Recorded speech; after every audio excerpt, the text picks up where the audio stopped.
The Joe Rogan Experience. At the heart of it, in every expression of executive power, right, and by executive we mean the White House here, the CIA, the NSA, the FBI, the DOJ, right, these guys exist as a part of the executive branch of government. In a real way, they work for the White House. Now, there are laws and regulations and policies that are supposed to say they're supposed to do this, and they're supposed to say they're not supposed to do that. But when you look at federal regulations, when you look at policies as an employee of government, when you violate these policies, the worst thing that happens to you is you lose your job, because there's no criminal penalty for the violation of these laws. And so it's very easy for people who exist in these structures, particularly the very top levels of these structures, to go, look, we have a given set of lawful authorities. And these are defined very broadly to give us leeway to do whatever it is we think is proper and appropriate and just. Now, take that proper and appropriate and just from the perspective of any given individual, right, any given president. Now intersect that with what's good for them politically. And that's where problems begin to arise. Now, the safety measure that's supposed to protect us from this in the U.S. system and in any democracy broadly is these people are supposed to be what are called public officials. That means we know their decisions. That means we know their policies. That means we know their programs and prerogatives and powers, like what they are doing, both in our name and what they're doing against us. And because they are transparent to us, we, the people, can then police their activities. We can go, I disagree with this. We can protest it. We can campaign against it, right? We can try to become the president, do whatever. They are public officials, and we are private citizens. They're not supposed to know anything about us, right? Because we, in relative terms, hold no power, and they hold all the power. So they have to be under the tightest constraints. We need to be in the freest circumstances. And yet, the rise of the state secrets doctrine, right, this whole classification system that goes all the way back to last century, about the middle of the last century, I believe, is when it really started getting tested in court. And I think you know more about this in many cases than I do when you start talking about what happened in the FBI and the CIA and the NSA's sort of old dirty work in the 20th century, is they abused their powers repeatedly and continuously. They did active harm to domestic politics in the United States. The FBI was spying on Martin Luther King and trying to get Martin Luther King to kill himself before the Nobel Prize was going to be awarded. In fact, after MLK gave his I Have a Dream speech, 2 days later, the FBI classified him as the greatest national, or I think it was the greatest national security threat in the United States. And again, this is the FBI. This is the group that everybody's applauding today, saying, oh, these wonderful patriots and heroes. Now, I'm not saying everybody at the FBI is bad. I'm not saying everybody at the CIA and the NSA is bad. I'm saying that you don't become a patriot based on where you work. Patriotism is not about loyalty to government. Patriotism, in fact, is not about loyalty to anything. Patriotism is a constant effort to do good for the people of your country, right? It's not about the government. It's not about the state. And this is, we'll get into loyalty later, because I think one of the big criticisms against me that should be talked about is they go, look, this guy is disloyal, he broke an oath, he did whatever. Loyalty is a good thing when it's in the service of something good. But it is only good when it's in the service of something good. If you're loyal to a bad person, if you're loyal to a bad program, if you're loyal to a bad government, that loyalty is actively harmful. And I think that's overlooked. But yeah, when you get back into this whole thing about sort of where it came from, why it happened, how it could come out of just this small group, and then they could slowly kind of poison by implication, by complicity, by bringing them into the conspiracy and then having them not say anything about it, a wider and wider broad body of people. And then once you've got enough people in on it, it's much easier to convince other people that it's legitimate, because they can go, look, we've got 30 people who know about this, and none of them have objected to it. Why are you going to object to this? All of this derives from that original sin, which is in a democracy, creating a system of government that is in fact a secret government, a body of secret law, a body of secret policy, that is far beyond what legitimate government secrets could be. This is not to say like government can have no secrecy at all. If the government wants to investigate someone without having them respond, right? We're talking traditional law enforcement. Sure, you're not going to tell this mobster, hey, we're going to start investigating you. We, the public, don't need to know the names of every terrorist suspect out in the world, right? But we do need to know, again, the powers and programs, the policies that a government is asserting, at least the broad outlines of it, because otherwise, how can we control it? How do we know if the government is applying its authorities that are supposed to be granted to it by us if we don't know what it is that they're doing? And so this is the main thing, and really the story behind the title, Permanent Record, is, look, Joe, when you were a kid, when I was a kid, when you were a teenager, right? Like, what's the worst thing you ever said? Did you say anything you weren't proud of? Did you do anything that you weren't proud of? Something that today, in like the wokest of Twitter land, you would get in trouble for. I'm sure. And that's right. One of the horrible things about kids growing up today is that they do have all this stuff out there on social media forever, and they can be judged horribly by something they did when they were 13. It's exactly that. Our worst mistakes, our deepest shames, were forgotten, right? They were lost. They were ephemeral. Even the things we did get caught for, they were known for a time. Maybe they're still remembered by people who are closest to us, whether we like them or dislike them.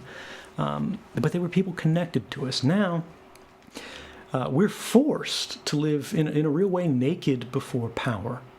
Whether we're talking about Facebook, whether we're talking about Google, whether we're talking about the government of any country, they know everything about us, or much about us, rather. And we know very little about them, and we're not allowed to know more. Everything that we do now lasts forever, not because we want to remember, but because we're not allowed to forget. Just carrying a phone in your pocket is enough for your movements to be memorialized, because every cell phone tower that you pass is keeping a record of that. And AT&T keeps those records going back to 2008 under a program called Hemisphere. If you search for Hemisphere in AT&T, you'll get a story in the Daily Beast about it. AT&T keeps your phone records going back to 1983. If any of your listeners were born after 1983, right, born after me, or it might be 1987, if they were born after 1987 and they're an AT&T customer, or their calls cross AT&T's network, AT&T has every phone call they ever made. Rather the record that it happened, not necessarily the content that's on the phone call. And so, I mean, let me turn this around for you, Joe, because I feel like I've just been given a speech. When you look at this stuff, right, when you look at what's happening with government, when you look at what's happening with the Trump White House, the Obama White House, the Bush White House, you could see this trend happening. When you look at what's happening with Facebook, when you look at what's happening with Google, when you look at the fact that you go to every restaurant today and you see people looking at phones, you get on a bus, you get on a subway, you see somebody sitting next to you in traffic, you see people looking at phones. These devices are connected all the time. Now people are getting Alexa, right? Now people have OK Google, they have Siri on their phones that are in their house. They've always got these connected microphones. Where do you think this leads? And what is it that gives you sort of trust in the system, faith in the system? Like how, just so we can start a conversation here, what strikes you about this? Well, it's completely alien and it's new. This is something that's unprecedented. We don't have a long human history of being completely connected via technology. This is something we're navigating right now for the first time. And it's probably the most powerful thing that the human race has ever seen in terms of the distribution of information. There's nothing that even comes close to it in all of human history, and we're figuring it out as we go along.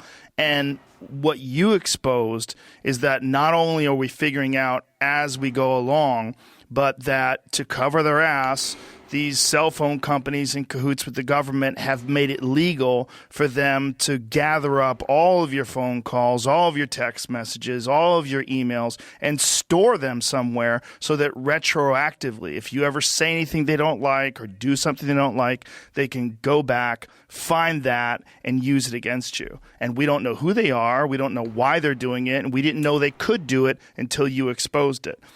The connection of human beings via technology is both amazing and powerful and incredible in terms of our access to knowledge, but terrifying in terms of the government's ability to track our movements, track your phone calls, track everything, and under the guise of protecting us from terrorists and protecting us from sleeper cells, protecting us from attacks. Look, if they really are protecting us from these attacks, that's great. But there's no provision in the Constitution that allows any of this. And this is where it gets really squirrely because they're making up the rules as they go along, and they're making up these rules the way you're describing it. This is step by step. This has happened to sort of protect their ass and keep themselves from being implicated in what has been a violation of our rights and our privacies and the Fourth Amendment. Yeah, I mean, I think one of the things that everybody needs to understand when you look at these things, and the reason, we talked about before, when I got this information, why I didn't just put it on the internet, and people criticize me for this. They go, I didn't share enough information because the journalists are gatekeeping, right?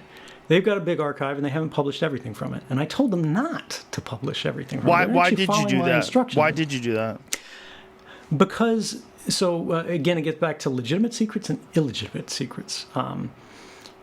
Some spying, from my perspective, career spy, is okay, right? Agreed. If you have hacked a terrorist's phone, right, and you're getting some information about that, useful. Agreed, right? Yeah. If you're spying on a Russian general in charge of a, rocket division, useful, right?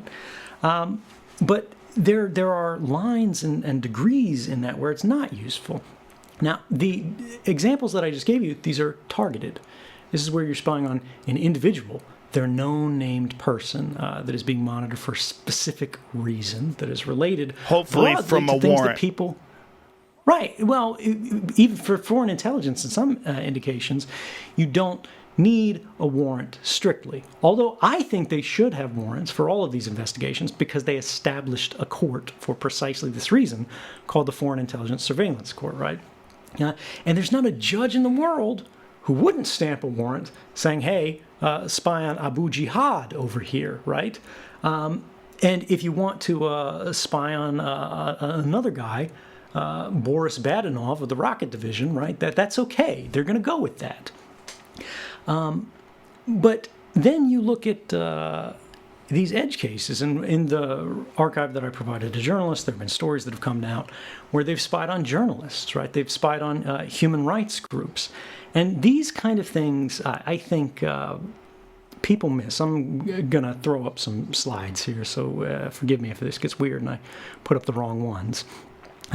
But since I came forward, this Foreign Intelligence Surveillance Court that the government says authorized these programs 15 different times was overruled by the first open courts to look at the program. These are federal courts here, right, that said, no, actually, these programs are unlawful.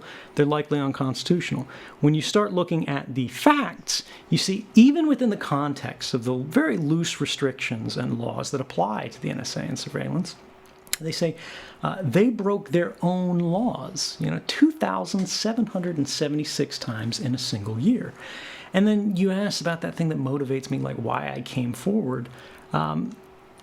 We had been trying as a country before I came forward to prove the existence of these programs legally. Because this is our means of last sort of recourse in our system, right? We got the executive, we got the legislature, we got the judiciary, right? So Congress makes the laws, the executive is supposed to carry them out, the courts are supposed to play referee. The executive had broken the laws, Congress was turning a blind eye to the laws, and the courts were, and this is just months before I came forward, going, well, it does appear that the ACLU and Amnesty International, like all of these human rights groups and non-governmental organizations, had established that, these programs are likely unlawful. They likely exist. They're simply classified. But the government responded with this argument that you just saw, saying that, well, it's a state secret if they do exist. You, the plaintiffs, don't have hard, concrete evidence that they do exist. And the government is saying, legally, you have no right to discover evidence from the government, write documents, demand documents, or demand an answer from the government as to whether whether or not these things exist, because the government's just going to give its standard, what they call GLOMAR response. We can neither confirm nor deny that these things exist, which leaves you out in the cold, which leaves the courts out in the cold. The courts go, look, the government could be breaking the law here. Look, they could be violating the Constitution here. But because you can't prove it, and because the government doesn't want to play ball, and the government says, if we were doing this, it would be legal and it would be necessary for national security or whatever, the court can't presume to know national security better than the executive because the courts aren't elected. And so this leads to this fundamentally broken system where, okay, the only way to have the courts review the legality of the programs is to establish the programs exist. But the programs are classified, so you can't establish they exist unless you have evidence. But providing that evidence to courts, to journalists, to anyone is a felony, right? That's punishable by 10 years per count under the Espionage Act. And the government has charged every source of public interest journalism who's really made a significant difference in these kind of cases since Daniel Ellsberg, really going back to that, under the same Espionage Act. It's always the same law. And there's no distinction to government between whether you've sold information to a foreign government for private benefit, right, or whether you provided information only to journalists for the public interest.